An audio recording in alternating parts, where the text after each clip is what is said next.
Shalom. Shalom. Hopefully you made the cut. I was rushing. Barely had time, but I made it. Praise the Almighty. Made the cut. You still hitting the weights or what? You said you was getting in the gym, so you hitting the weights? All that extra free time? Praise the Almighty. It's going to be a nice day today. It's going to just stay like 72 weather. Shalom, shalom. 72 today. It's overcast, but it was 55 this morning. It's already begin. Hasn't even hit November. It's already starting. Slipping. So I can't stand the Bay weather. So I'm glad I'm going to be gone for a good portion of it. Probably hit the 30 degrees next month. Probably December. I'm good. Praise the Almighty. What we got going on? Definitely thank the Almighty for work. Rush did service yesterday and then still got ready for the Sabbath. Gas is going up, which is getting annoying. They said gas is going to go up again. Trying to put on some pounds. Get that maltodextrin. I'll get you a good 6 to 10 pounds over 6 months. Should be good. Praise the Almighty. Tabernacle holding up. Got a little bit of news today. Oh, Sister Whitney, you gotta put up Vince's tabernacle, your tabernacle, and then I'll show you guys mine. I should have took pictures of mine. Maybe I could take pictures of mine. We're kind of late in the game to do it, but at least we have some pictures up with the tabernacle going there. Thank the Almighty for today. Finished the week, one more day off. Monday, no work. Sunday at sunset to Monday at sunset, no work. For all the people just jumping on Facebook, YouTube. How much time we got left? Then we'll begin. About 2 more minutes. 2 more minutes. 40 pounds. Whew, 40 pounds. That's a lot of weight. Oh, man. Let's get it. It's been raining in Belize. The flood is in Belize. Still haven't went down. So praise the Almighty to the sisters out there, brothers out there, keeping the Feast of Tabernacles through the weather. Hopefully they're all right. Their houses are all right. I know we're good. The thing about Belize being flooded is it's okay. I mean, not to the people in the valleys, but Belize is real, like, it has hills. It's real mountainous. It's not real flat like Idaho, where you could just look down for miles and as far as you can see it's flat, like some parts of Texas and whatnot. So when those places flood, the whole area, miles and miles and miles, is just flooded. Everyone's flooded because it's just flat. No, it's mainly if you want to build your house close to a river or a valley. Yeah, you could get floods. People's house got flooded away and whatnot. People by the beach or stuff like that. But the majority of the Belize will not be like a national emergency.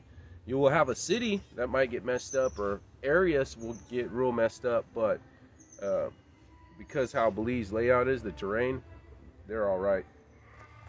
You might not have access to certain cities because the bridges are flooded, like overflow. The whole bridge will be overflowed with water. You'll have places you can't go for a while. But it's pretty good for the most part. I think that's about time. Hopefully that music, whatever they're playing, isn't overwhelming. Welcome to True Hebrews United, Almighty Yeshua.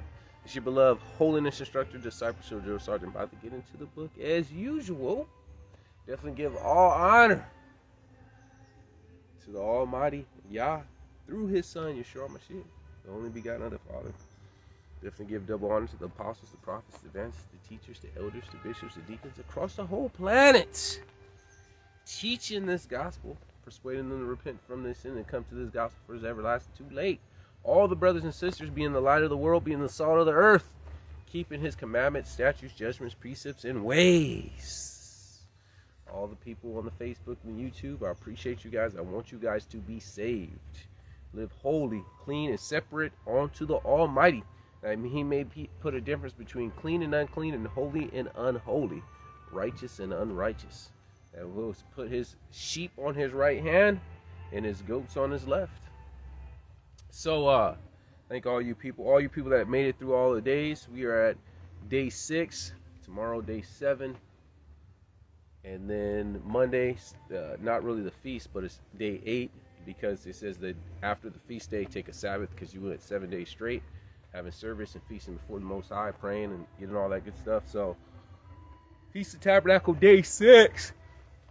Appreciate you guys. Thank you all guys, Facebook and all that, to share, like, and subscribe to the channel. I love you guys. I want you guys to really make it. When I say I love you guys unto salvation. All the people that I have not met, hey, I love you. I want you guys to be saved. So, with all that said and be it done, let's let the fingers do the walking and the scriptures do the talking. Leviticus chapter 23. So now we're going to get on this tabernacle. This booth, I'll say, Feast of Tabernacles. We'll get on this booth. While you guys get Leviticus 23, I'll do it after I show you. Leviticus 23, we're going to start at verse 34. Leviticus 23, verse 34. For all you people that are new or whatnot, if you ever want to know when the feast days and how to keep the feast days, Leviticus 23 is the best part to start up, because he deals with from the Sabbath, and every single feast day you will keep will always be in Leviticus 23.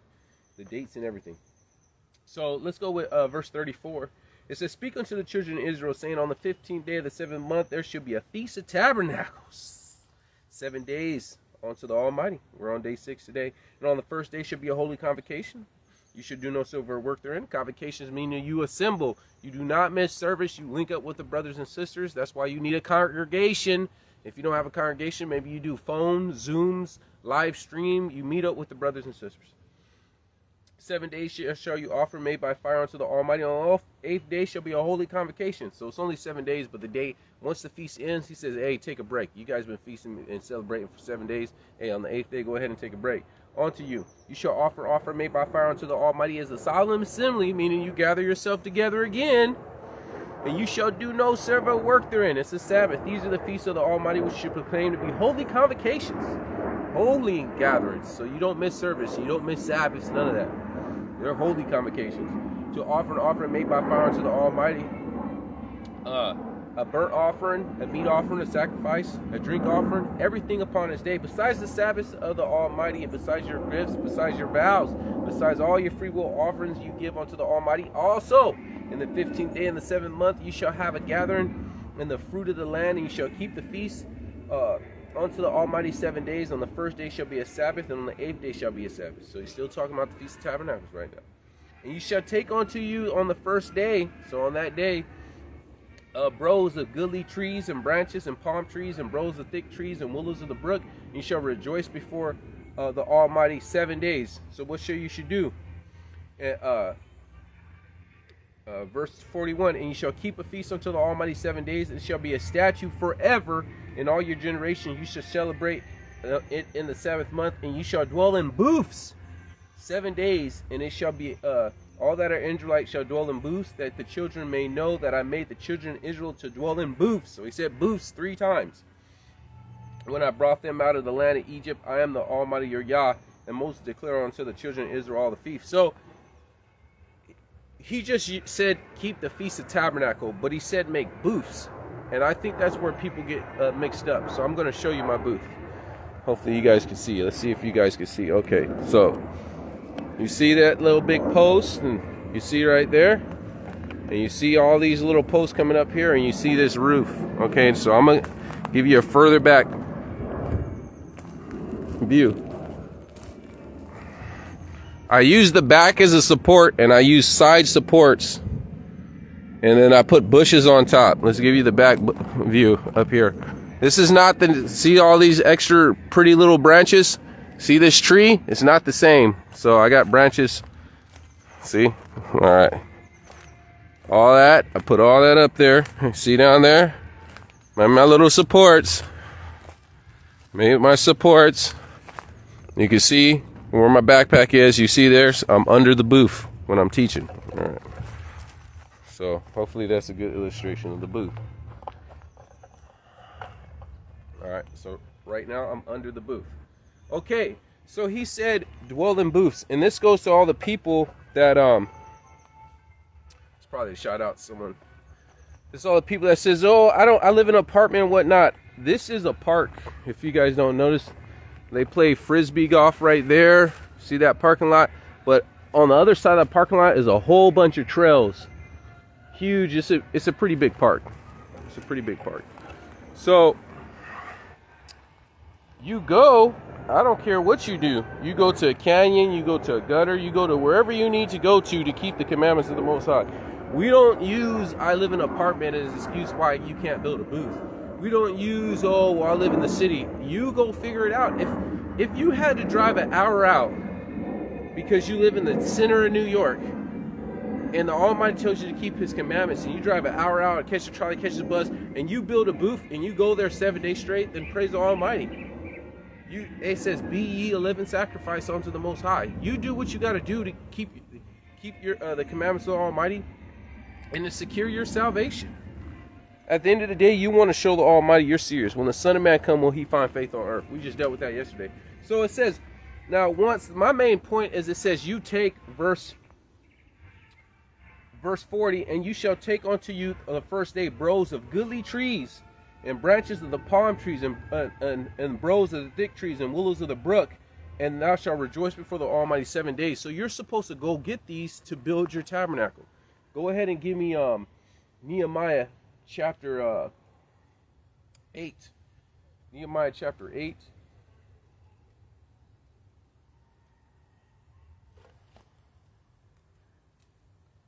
I'm going to start at verse 1. It says, and all the people gathered themselves together as one man into the street before the water gate, and they spake unto Ezra the scribe to bring the book of the law of Moses, which the Almighty had commanded to Israel. And Ezra the priest brought the law before the congregation, both men and women, and all that can hear it with understanding, upon the first day of the 7th month. So they came to Ezra, and he had the book of the law. Let's keep going. So, verse 8. Let's go to verse 8.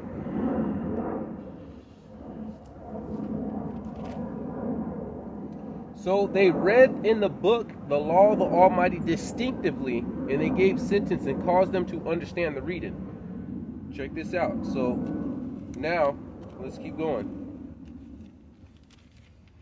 Now let's go to verse 14. So they distinctly read the law. And they found written in the law that the law commanded Moses, the children of Israel, that they should dwell in booths. So I want to keep pointing out that he says dwell in booths. All right, dwell in booths in the feast of the 7th month, and they should publish and proclaim it all their cities in Jerusalem, saying, go forth unto the mount and fetch olive branches and pine branches and myrtle branches and palm branches and branches of thick trees to make booths, as it is written. So the people went forth and brought them and made themselves booths, every one upon the roof of his house, in the courts of the house of the Almighty, and in the streets of the water gate, and in the streets at the gate in the Ephraim. So they made booths. And once again, so now we're going to get into booths. So I'm going to share one more scripture. We'll deal with that scripture right now. So you will see people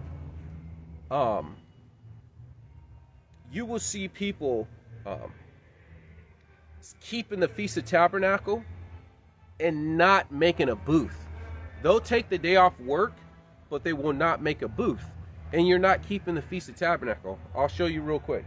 Go ahead and give me Leviticus 23. We're gonna go fast because I need to get the news in too. Leviticus 23, 5 through 8. Leviticus 23, 5 through 8. And the 14th day of the first month at evening is the Almighty's Passover. And the 15th day of the same month, in the feast of unleavened bread unto the Almighty. 7 days you must eat unleavened bread. And the first day shall be a holy convocation. You shall do no silver work therein, but you shall offer an offering made by fire unto the Almighty 7 days. And the 7th day shall be a holy convocation. You shall do no silver work therein. So let's use the Passover as an example. Now give me Exodus chapter 15. Exodus chapter 15.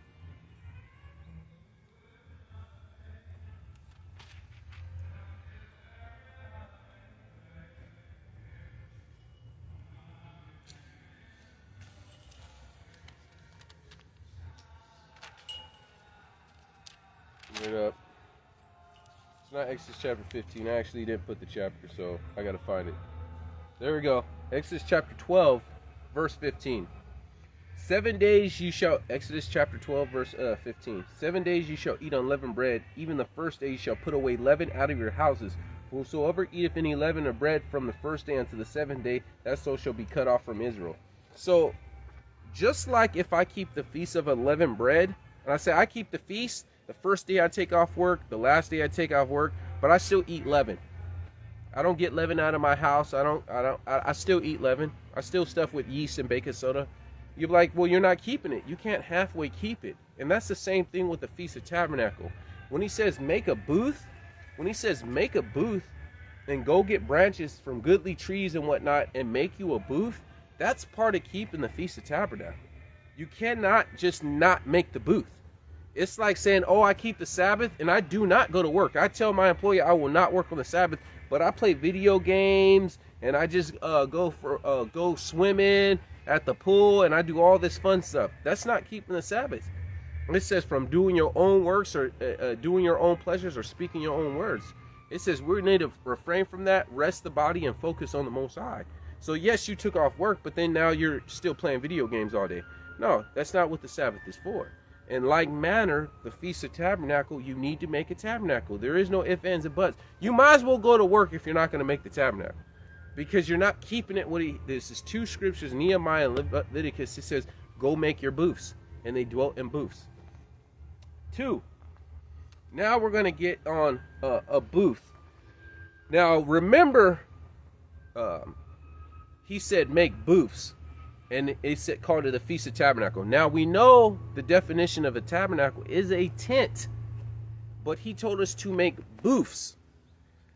So I see a lot of people. I've seen this. Well, I mean, maybe she's a sister. She's trying to keep the feast, but she has her Coleman tent in her backyard, or some tent, you know, with the little things you make it. Some tent in the backyard. Said I'm gonna be dwelling in this, you know, for the Feast of Tabernacle. And at first I used to get frustrated because I used to think that's lazy. You're being lazy. That's not what he told you to do. But apparently some people don't know, because they know tabernacle means tent and booth. Now, I'll show you some definitions. Tabernacle, the definition, the English equivalent, is tent, a dwelling, a covering, or a home. Now, booth is could be close to tabernacle, pavilion, cottage, a cover, or a tent.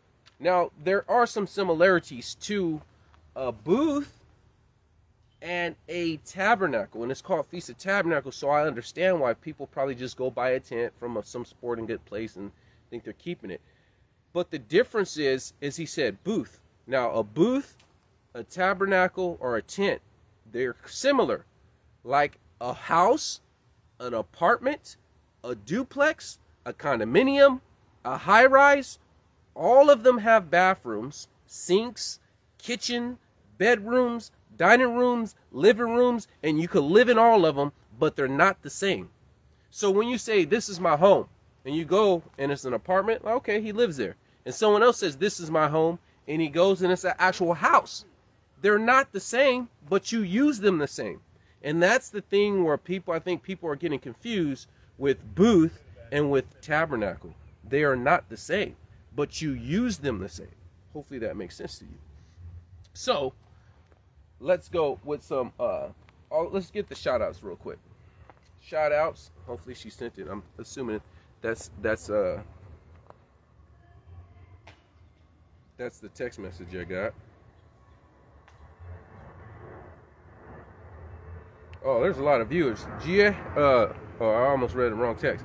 Yakana, Kovesh, Katura, Gia, Occupate, Angela, Hannah, Israel, Johnny, Ahava, Terrio Nick, William Mormon, Fritz Foxwell, Ishkiel Love, Frank, O2, Kamari, Jason, Ariel, Nava Kashed, Gabby, Zahara, Yezedek. I don't know who that is. This is all the viewers from 1 to day 6. Praise the Almighty. I appreciate you guys for making it this far. So praise the Almighty. So let's deal with the Coleman tent scenario. I used to think that they're lazy. Like, why are you buying a tent when he specifically in Nehemiah and in Leviticus, he tells you to make you a booth? Like, make a booth. Go out there, get some loppers or get your little handsaw and go cut some trees and make you a booth. You know? Now, let's say if you live in a place that rains a lot or you have snow, because no matter where you are on the planet, you need to keep the contaminants. Now, say if you wanted to put a tent under this booth because you make the booth, but it's not going to, you're going to dwell in them, read some chapters or pray under the booth, and it's not going to stop you from some rain, and you put your tent under the booth, and hey, so be it. You still made a booth. You made some covering that went over the tent that you bought, and bam, you're still keeping the commandments of the Most High. But to just simply buy the tent, that's not keeping the commandments. Because he says, go to the rivers of the brook. You go do this. You go build this. Time and energy to the Almighty and build this booth. So, now I'm going to show you the difference between booth and the difference between a tabernacle or a tent. Yes, first let's go to Genesis. Genesis 18, verse 2.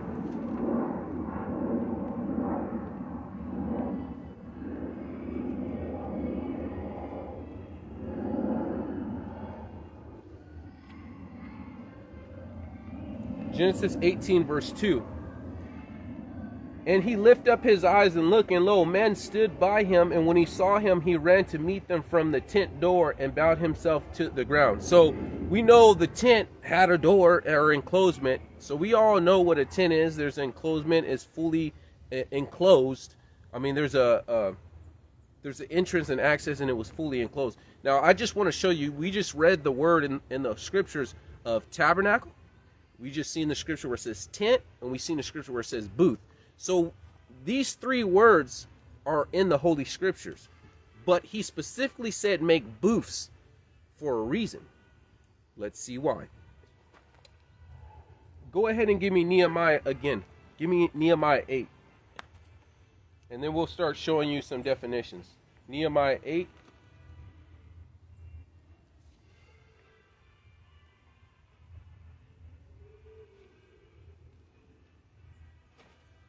I'm going 16 and 17.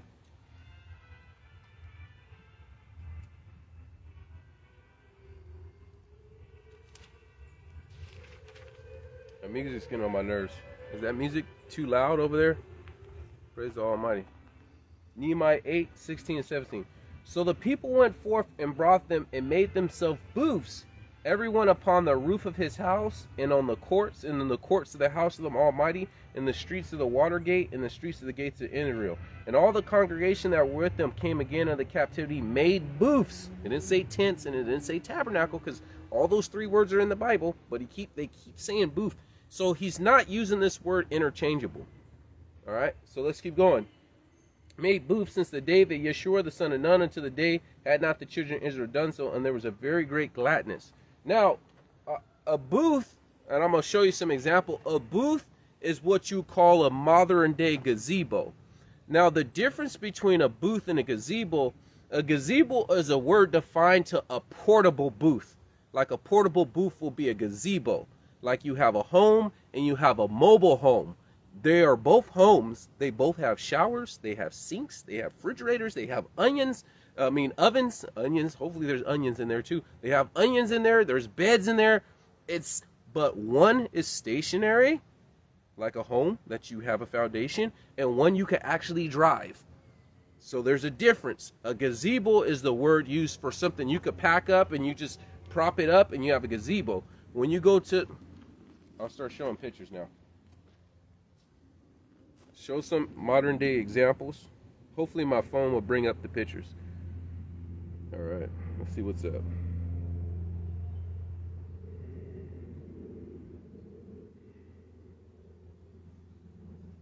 Hopefully it loads.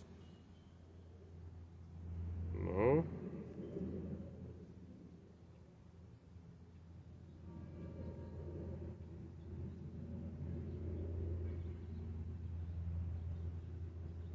There we go.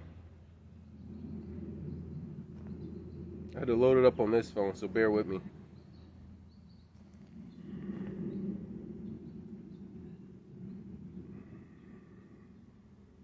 I don't know why it's loading slow. It's loading an image, so I sent it from the other phone. This phone, I'm getting a new phone coming this week. It's taking so long. Alright. Alright, hopefully you can see this.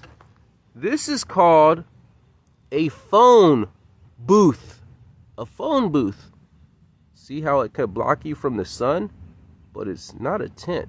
Whatnot. But that's just one example. I got more. I got more.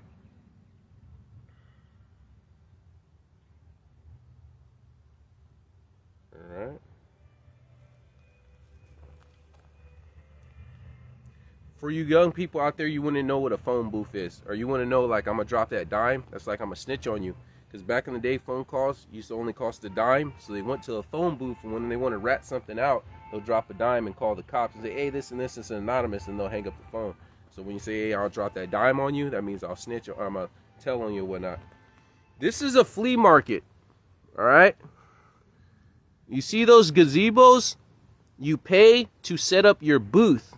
Typically, they say, okay, it costs $10 to set up a booth. You have your table with whatever you're selling, and you set up your booth.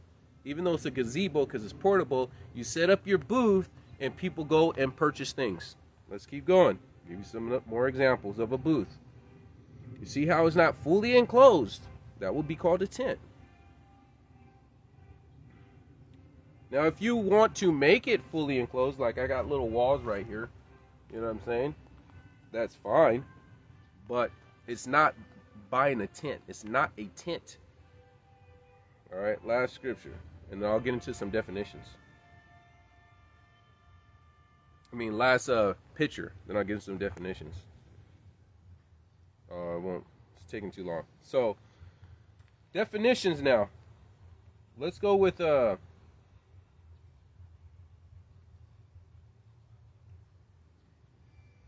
phone's acting up. Bear with me. It's taking a while. Alright, cool. A booth. Definition. A small temporary tent. So it did say tent, but it's temporary, right?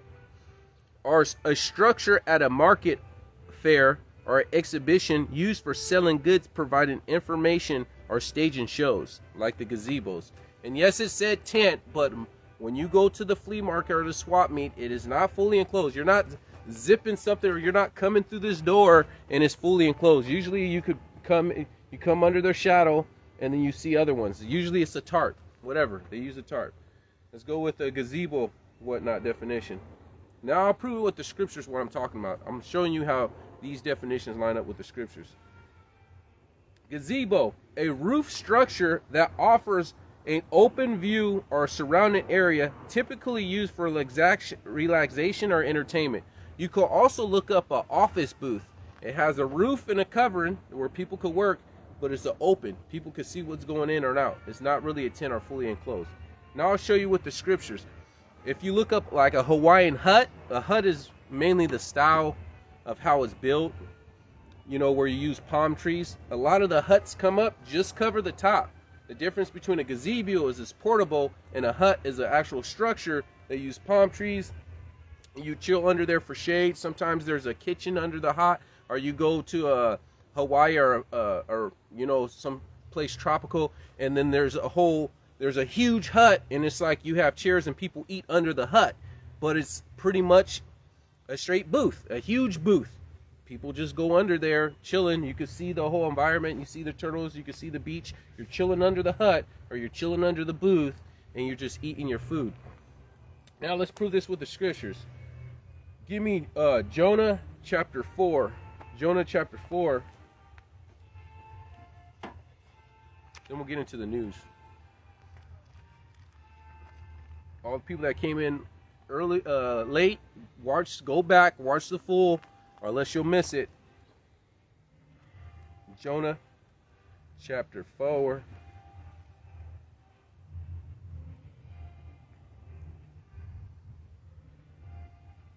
And let me know if you want me to, give you a preview of the sponsors. THU Chorus. You know what I'm saying? THU Chorus. Just holler at your boy if you want me to get on the mic for the Feast of Tabernacles. Once I let these things go, you just get addicted. You just get addicted. So, Jonah chapter 4. I want you guys to pay attention. Verse 5. So Jonah went out of the city, and he sat on the east side of the city, and there he made a booth and sat under it in the shadow till he might see what become under it. So he made a booth for shade. Follow me? But the Almighty prepared a gourd and made it come over Jonah, that he might be a shadow over his head to deliver him from his grief. So Jonah was exceedingly glad. So the Almighty assisted his booth with a gourd. I'm assuming it's a huge mushroom or something. I don't know. I could look that up, because what grows in one day, whatever, right? And so it added extra shade. Now, if it was fully enclosed, why would the Almighty need to make a gourd for that booth if it was a tent? Now, you could argue the fact, just like a mobile home, if it's in the sun, yeah, you're in the shade, but it just cooks it like an oven. So if you had a Coleman's tent and you put it out in the sun, you're going to be still sweating inside the tent, even though you're in the shade. Yes, I get it. It could cook it like an oven. So it's possible you could argue this fact, right? But let's keep going.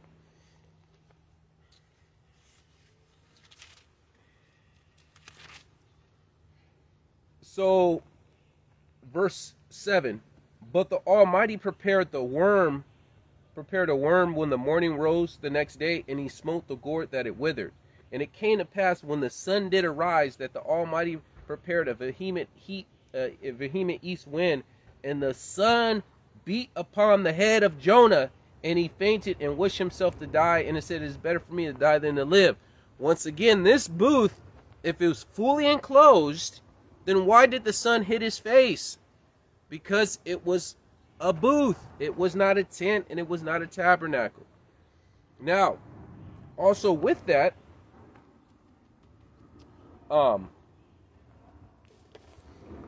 you ever notice when you go to the beach and you set up your booth or gazebo, and you put your, some of you guys don't have beaches, so I'm from San Diego, so say if you went someplace and you're trying to enjoy the sun, and you set up your booth or set up your gazebo, and you set your towels and you chill, and you're just chilling or having some food and you're chilling. But throughout the day, you got to keep moving this gazebo, because it's not going to permanently block you from the sun.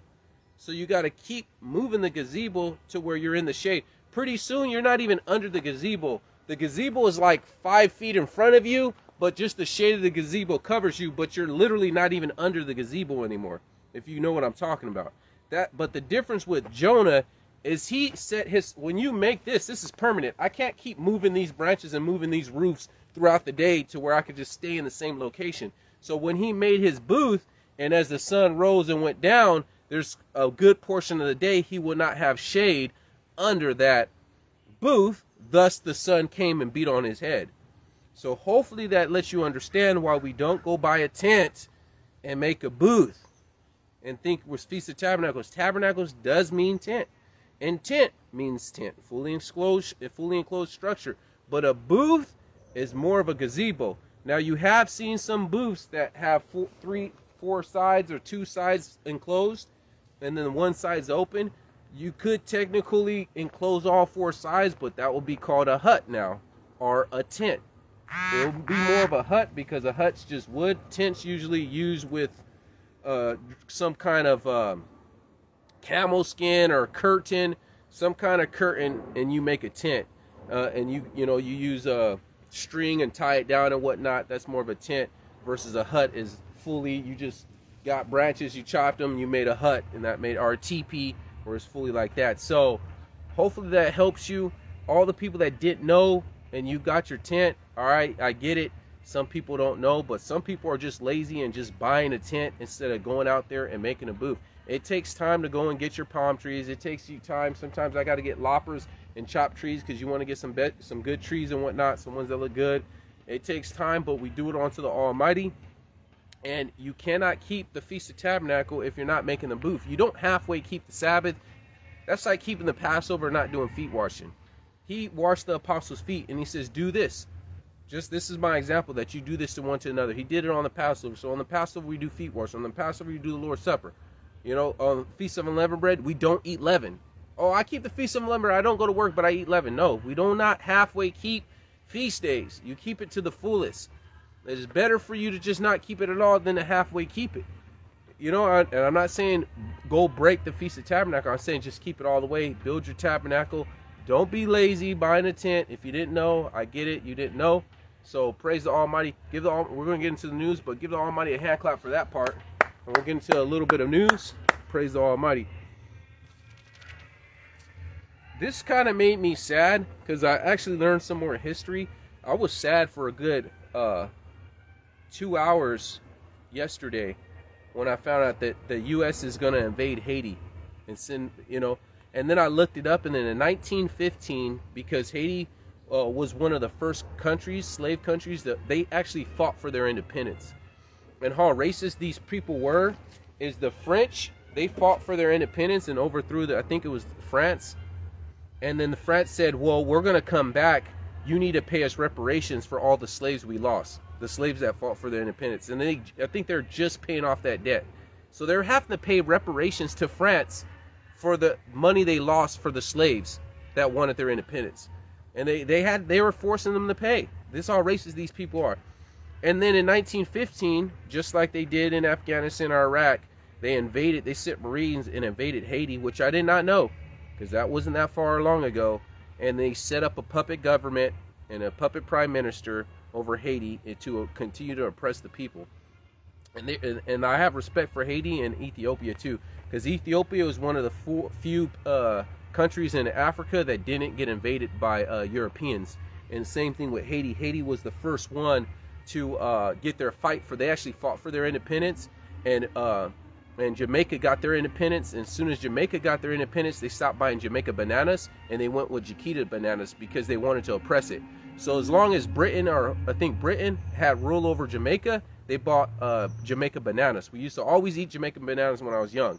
As soon as they got their independence, they did a trade embargo on Jamaica, and then they just go into Chiquita bananas. So because Jamaica's cash crop was bananas, and so because of that, during the Clinton, I think people in Europe were still buying from them, and then they went after the EU or whatnot, saying, hey, you shouldn't be buying from Jamaica. Even these are poor countries, and this is why it frustrates me, because there's a man doing a gas embargo on Jamaica, stopping from gas imports to the country. He's a Haitian. I forgot. I don't know his name. I got to re-look at it. So he's doing this against the government because he's saying, hey, you need to give us education. We want clean drinking water. We want food. We're in poverty, and you're importing this. And the people, even though gas isn't coming in, the people are with this man. He's a revolutionary. And he's trying to overthrow the prime minister that is bought by the government. So America's trying to come in and negotiate, and brought the Coast Guard with these gunships, not saying they're invading, but almost trying to intimidate this guy that's a revolutionary because he wants the best for Haitian people. And here it comes. America wants to come again. This is why I can't wait for the fall of Babylon. And I'm glad that it's going to fall. And it sucks that I keep telling you guys to leave Babylon. You keep staying in here. So this is what you get. You're going to get what you're going to get. He's going to destroy the righteous with the wicked. Keep staying in this land. See what's going to happen to you. So anyways, because he's fighting for the best of Haitian people. And sure enough, here comes America. Because people want this prime minister out. And just like they do to Afghanistan or any country, they'll either rise up Al-Qaeda or Taliban and overthrow the government. Kind of like if they went to Mexico and just paid the cartel to overthrow the Mexican government, and then they come in and set up a puppet government for Mexico to do what America wants. So they did that to Afghanistan, they did that to Iraq, they did that to all these people that invaded. They'll either overthrow it or they tried to do it to Venezuela and try to make a guy a prime minister, and Russia kind of stepped in. It's like, no, they voted for the people voted for this people. You don't try to put this people in order. So they did an embargo with gas and everything, right? So once again, they're trying to, every time they're on a rise a person that wants to do the best for Haiti, here comes America. No, we pick who's going to be the prime minister. And so it made me sad, because it's like, that's our people. And you want to know how racist America is? See how they treat Jamaica and see how they treat Haiti. When Haiti had, the Hillary Clinton was supposed to get all this money and send it to Haiti, barely, they said 1% of it went to it. That went into their pockets. So they don't care. The only reason why they care about Hebrews here is because the Constitution, and they can't keep face. But if every Hebrew found an island, unoccupied line, and every Hebrew in the United States went to that island and set up a government, you're going to see how U.S. really feels about you Hebrews in America. Oh, we're not racist. The average middle-class nationality people are probably not racist, with the exception of Asians and Indians, because they pretty racist. They're middle-class. The average European or Hispanic people I meet, middle-class and lower middle-class, they typically not prejudiced or racist or have negative stereotype. But the people in power, these cops, these lawyers, public defenders, these judges, the CIA, been doing nothing but destroying our people. The FBI, all of these elites, oh, they can't stand the Almighty's people. And if you want to know, see how they treat Haiti and see how they treat Jamaica. That shows you that they don't care nothing about us. We're all one people. So to say, oh, well, that's just Haiti, then that's this transatlantic slave trade. That's, when they do that to Haiti, they did that to me. When they do that to Jamaica, they do that to me. Okay, so now I see how you feel about me too. I just found out recently there was a cop that didn't want to shoot. I got to look it up. A cop, they told him to shoot him, and he said, he right on radio, it was a Hebrew dude. He was like, the man's unarmed. He was like, shoot him anyways. And he chose not to shoot him. They kicked him out, and not only they kicked him out, they blackballed him, so he can't go to a different police force. Usually if they shoot him and to keep face, they lay him off, right? Because there's a protest or they get sued. They'll lay the cop off, but he could go to another city or another state and still become a cop. No, because he chose not to shoot an unarmed Hebrew man, they kicked him out and blackballed him. So he can't apply to any police force now because he chose not to do the right thing. So it made me sad because, man, here they come. They still oppressing my people. It bothers me. You know what I'm saying? It bothers me a lot. And so it's hard because I know in Haiti they be doing a lot of witchcraft too. So it's like, why would the Almighty give you deliverance? Haiti be playing around with that witchcraft stuff, man. That's even on TV shows they go and show how they be playing around with witchcraft. Not all Haitians, you know what I'm saying?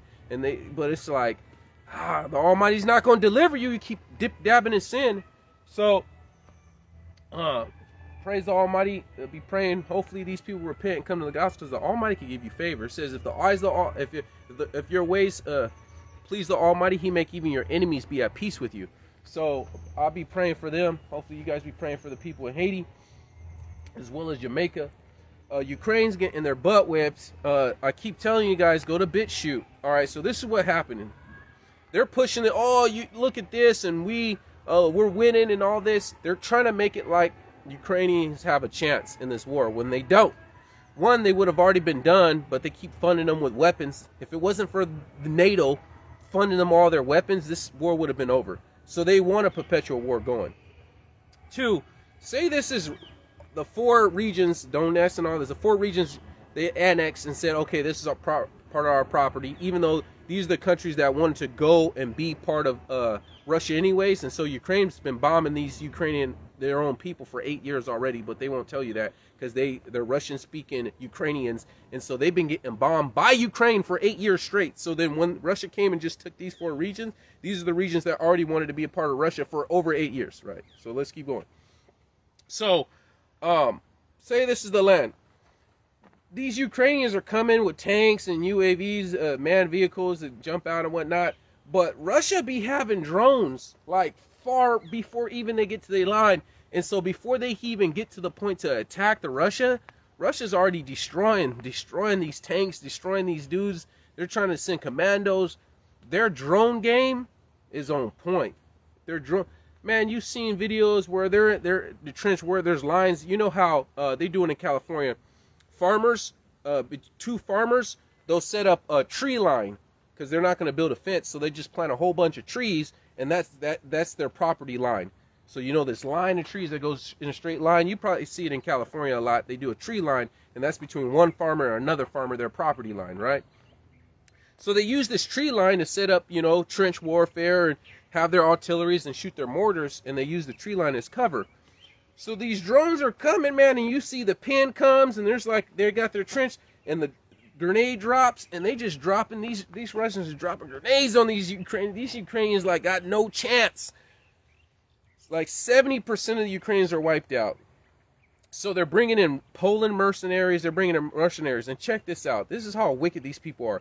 You know why they invaded the whole Iraq? Because he was trying to get off of the American dollar, whatnot, and gold standard. Every country, Libya, every country that went off, tried to go off of the U.S. dollar, they got invaded. You do your history on that. Afghanistan, all that. But to fund a war, they say, oh, here's Al-Qaeda, or here's ISIS, or here's the Taliban. Guess who they're hiring? The U.S. or NATO is hiring ISIS and Al-Qaeda to come to Ukraine as mercenaries to fight against Russia. Look it up. Now there are these same enemies, these same terrorists that you invaded lands for, that you had NATO invade lands, now it's okay for you to come so we can fight Russia. See, I can't wait till the Almighty comes and destroy these wicked people. That's how wicked these people are. Look it up. So a whole bunch of Al-Qaeda and ISIS are coming to Ukraine to help fight, because most of Ukraine is wiped out. Only 30% of our army is actually Ukrainians. The rest is mercenaries. This war would have been over months ago. Now they're pushing the nuclear narrative. Nuclear, oh, these people want a nuclear war. They want it. And they don't care about you or anyone. Because let's say it goes nuclear. You think Russia's going to just take a nuclear hit and not fire one out? Come on now, really? You think it's really going to go down? Oh, you punch me and I'm not going to punch you back? Who knows what fallout that could happen? Or let's say, oh well, I'm in Belize. We're good. Hey, you know, if it hits Florida, we're good. There ain't no radiation going to come my way. Yeah, but now ain't no one shipping food or water or rice and beans, because who knows how the economy will get hit. Your countries, these countries around the world could starve. I'm talking about people die from starvation from something that had nothing to do with them, because now they ain't no ships going out. Now you have a few ships and gas price. Ain't no gas going to your country now, because we are in a nuclear war. They don't got time. Oh, we're just in a nuclear war. We'll just have our ships just drop off rice and beans and oil, and everything's still good. The market, the economy, we're still keeping it pushing like usual during this nuclear. That stuff ain't popping. So they want this. They're pushing this narrative hard, and they're upset because I feel the Almighty's giving us more time. I feel that they didn't know that Russia was as strong as they were, and they thought Ukrainians would do better than they were. Because now, look, you've been funding these people for 8 months, and they're still not winning. They're still losing. NATO's been funding this country for 8 months, and Russia's still winning. So their stuff ain't going according to plan, and it's taking longer. So now they're trying to up the stakes. Oh, Russia is hitting their own nuclear plants. They took over a nuclear plant, right? So Russia, they make an ammo depot. They're not going to fire on us. It's a nuclear power plant. They're not going to fire. So now rounds are going off.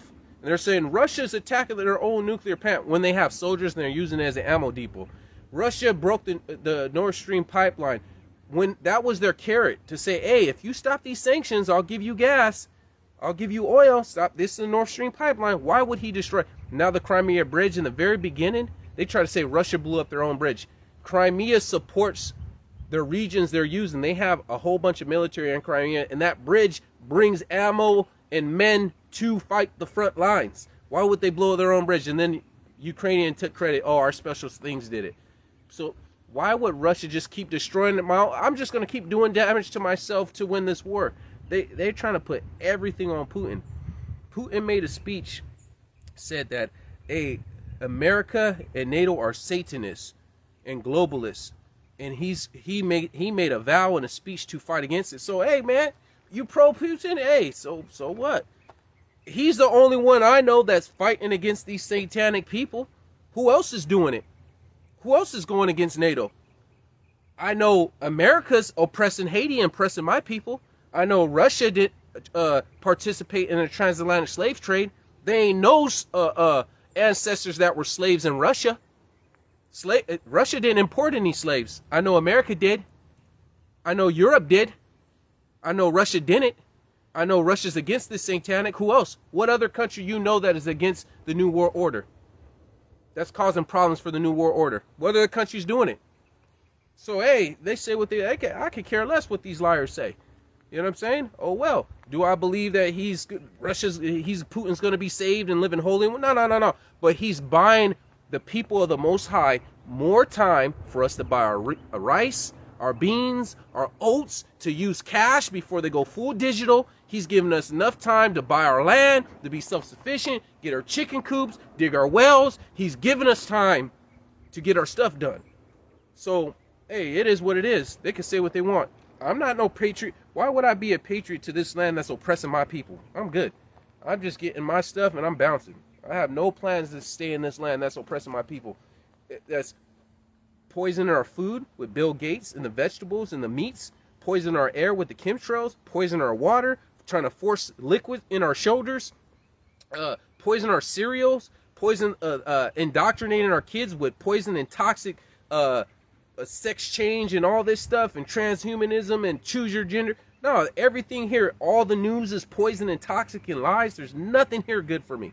Nothing here. This is another Sodom and Gomorrah. Let's keep going. Economists, more than one economist, Bank of America, all this stuff, says that there's going to be mass layoffs next year. Don't assume your job will be there for you. If you, let's say you work at, I don't know, FedEx, Amazon. Let's say you work at, a Costco distributing center. Let's say you do construction like me. I do HVAC. I'm in the union. Whatever job you do, if you get layoffs, right? It's a circle. Layoffs, because the economy's jacked up, equates to higher unemployment. It means people are buying less. There's less people buying Jordans. Let's say Jordans, right? Less people are buying Jordans because more Hebrew people are laid off. Because of that, Jordan company has to lay off employees because they don't have the revenues that they did. And it's going to be a vicious cycle. We lay off people, people buy less because they have less money. Thus, we need to keep laying people off. So it's going to be bad. What you could do, learn a new skill. If you got it like me, learning day trade, Forex, I'm going to start trying to trade crypto and whatnot. Learn a new skill. Learn something you could do online. I don't know, start a YouTube channel. Put out content. Whatever you need to do, learn something else that can provide income, whether on the side, full-time, part-time, whatever. Learn a new skill. Invest in recession-proof. I don't care. Invest in gold. Invest in crypto. Invest in stocks.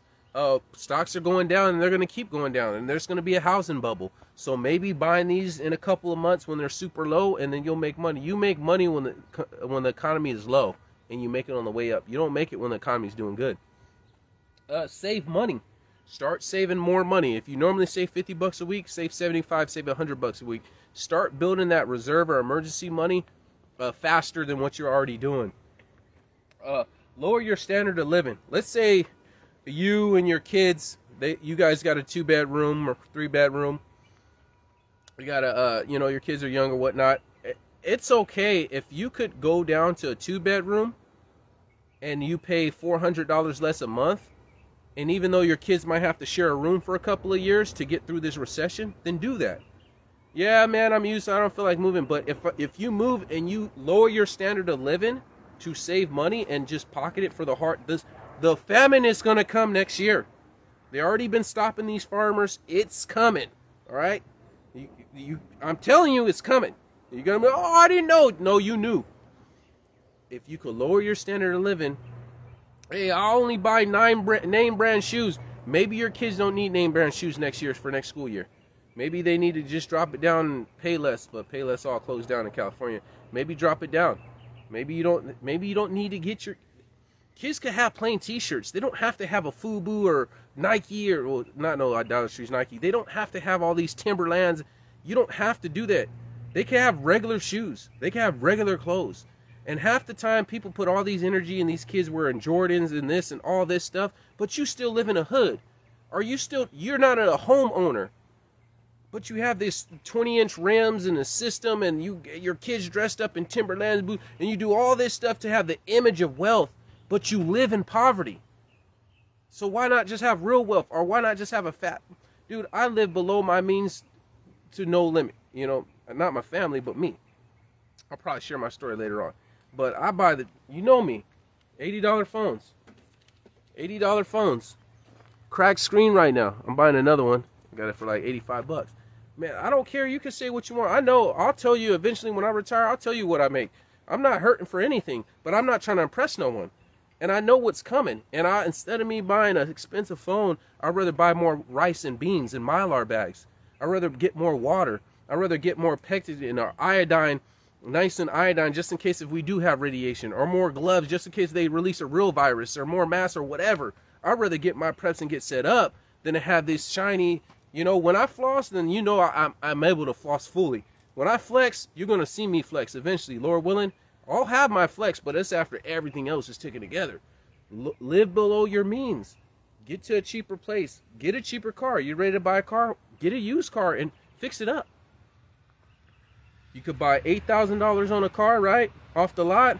Or you could buy this $2,000 or $3,000 car, take it to the mechanic, put another $2,000 in, new brakes, suspension, radiator, hoses, tune-up, engine, whatever, put $3,000 in, and this $5,000 car will last longer than the $8,000 car because you actually took the extra money and you put it into the engine, and you put it into the seat or put it into whatever, and so now, yes, it's not new, but you actually save money fixing the car up and making it last longer. So older model, than actually going ahead and doing that. And I get it, if you have to make a car payment, maybe can't drop it down or whatnot.